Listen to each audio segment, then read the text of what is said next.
Hello friend.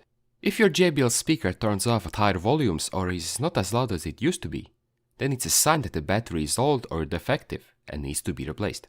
If you're ready to save your speaker, then take off the speaker strap so that it does not interfere with the speaker grill removal process.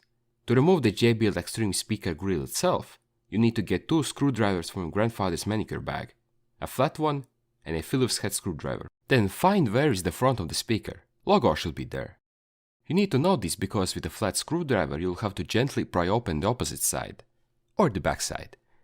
Insert the flat screwdriver through the gap and break it open. Do this at the both ends.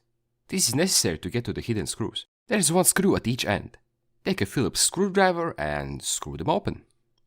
The main thing is not to lose the 2 screws, as you'll need them to put the speaker grill back on. Once you got both screws out, all you have to do is remove the cover shell itself. It's like peeling pomelo fruit. Take off the JBL peel. You can't really damage anything here. Many people have asked if removing the speaker grill like this affects the splash proof. Nope. Putting on socks does not make you Aquaman. The JBL Xtreme one is not waterproof, it's just splash proof, which means you don't have to worry about rain or spills. Turn the speaker upside down because battery is at the bottom part. Now you have to remove this fabric cover.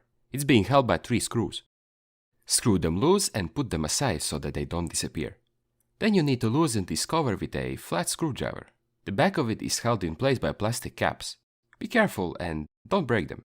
To get to the battery, you need to unscrew these 8 screws with a Phillips screwdriver. As always, put all screws somewhere where they won't get lost, so that you can put the speaker back together afterwards. Once all screws are unscrewed, take the lid off, but be careful not to damage the ribbon cable that is hidden under the black snot. To avoid damaging the ribbon cable, unscrew the 2 small screws securing the LED indicator panel. Remove the cover from the LED housing. And now the cable should be safe. To disconnect the battery from the JBL amplifier inside the speaker, you have to unscrew the left passive radiator speaker, which is screwed in with about 6 screws. Then it will come off easily. Here's the battery cable. Just disconnect it from the amplifier board by pressing the connector trigger and pull the battery cable through the gap in the housing. Here's the old, damaged battery.